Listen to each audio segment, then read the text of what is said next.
6 secret tips to always win at your favorite games.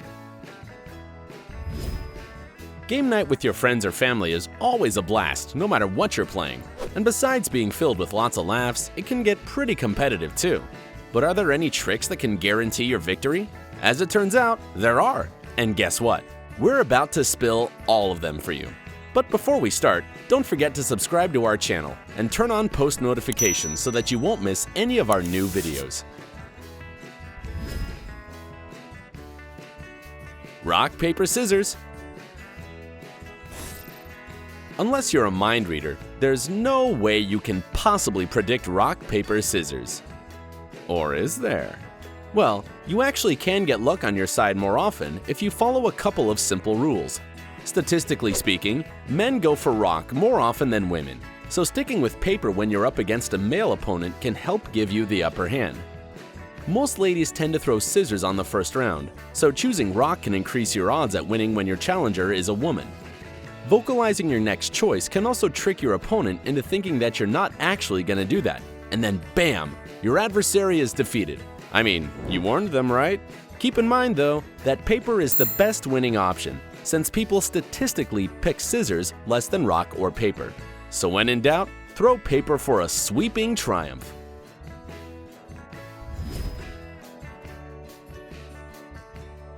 Scrabble.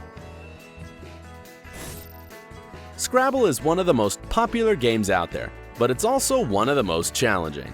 It's really useful too, since you get to entertain yourself while training your brain at the same time. Anyway, if you want to wow and defeat your opponents with your skills, here are some little tricks you can use. First of all, fill your vocabulary with more 2- and 3-letter words. They come in handy during the game more than you'd think.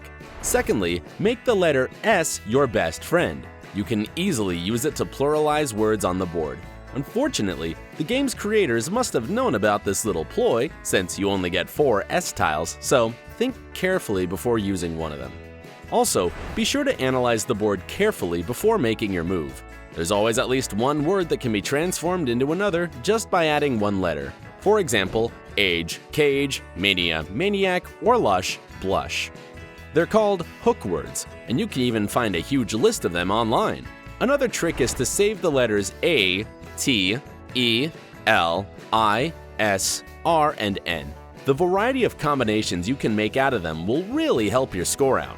For instance, you can make the word starline using all of them. Finally, try to memorize more Q without U words. The letter Q is worth the most points, but the situation with the U's is just like with the S's. You only get 4 of them. So use more words like Kintar, Qwerty, or Fakir in your game if you want guaranteed victory.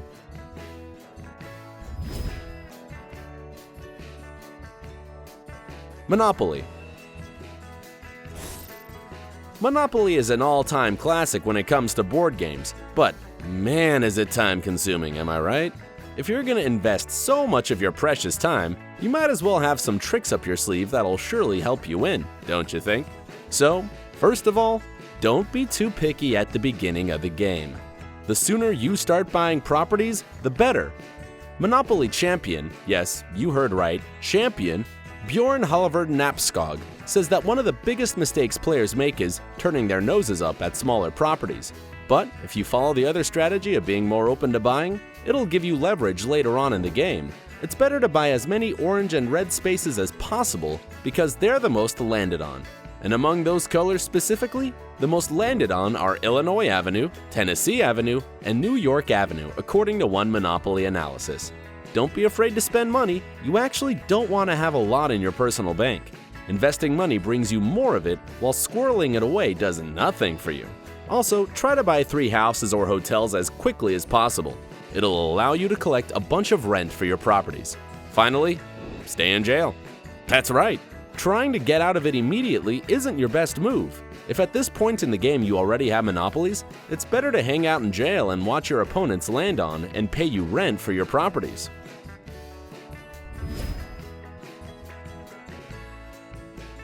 Jenga. I'm going. The fun in Jenga is that it keeps people nervously, yet excitedly, on edge pretty much the whole time. There's no quick way to win this game, that's for sure, but there are some secrets that can help a lot along the way. And you can definitely trust them, since these little clues come straight from the top source, the game's creator, Leslie Scott. She says that one of the most important things is having no strategy at all. Believe it or not, it's way better to concentrate all your energy on individual moves. Plus, every brick you or your opponent removes from and then adds to the tower changes the trajectory of the game, so there's no way you can foresee how everything's gonna go. Don't forget that there's always a brick that you need somewhere, and most of the time, no matter where it is, you can get it out. Even if there's a layer where the center brick has been removed, just pinch together the 2 remaining bricks and remove the outside one. It's also important to push blocks instead of pulling them. When you pull a brick, it strongly disturbs the balance of the tower, while pushing it allows you to gradually get the block out without sending the tower tumbling over. Placement is also key. You can easily sabotage the tower by balancing it on one side. Now, outsmarting your opponent will be as easy as pie.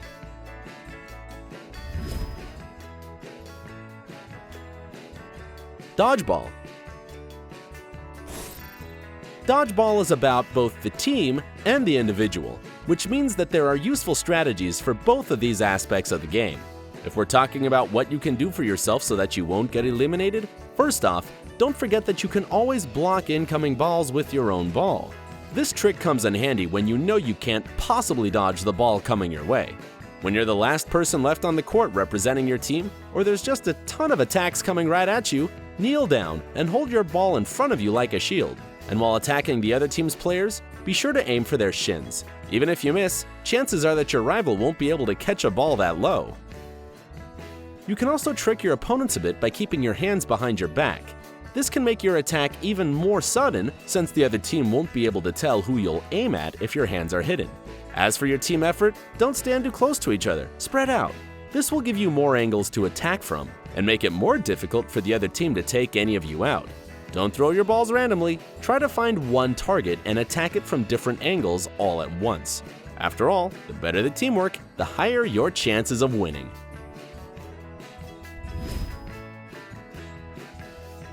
Darts. As unbelievable as it might sound, no matter how much you suck at darts, there is a way to turn it all around and become a true champion, leaving your friends with their jaws dropped. You can thank Professor Graham Kendall from the University of Nottingham for this winning strategy. It requires some math, so bear with me here as I explain it. Okay, so as we all know, the dartboard has 2 circles, both divided into equal parts with their own special point value. And if you, for instance, aim for 20 and miss, you'll hit one of the nearby parts, either 5 or 1. At this point, if you want to win, you actually need to find out exactly how bad you are.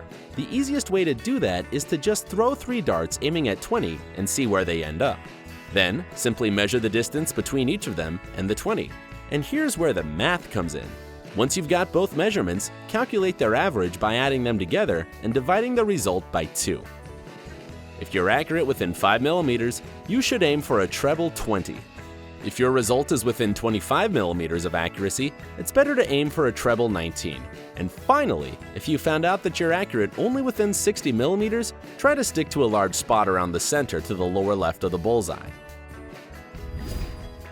Professor Kendall also suggests leaving a power of 2 each time: 2, 4, 8, 16, and 32. This approach will give you more choices if you miss the final double.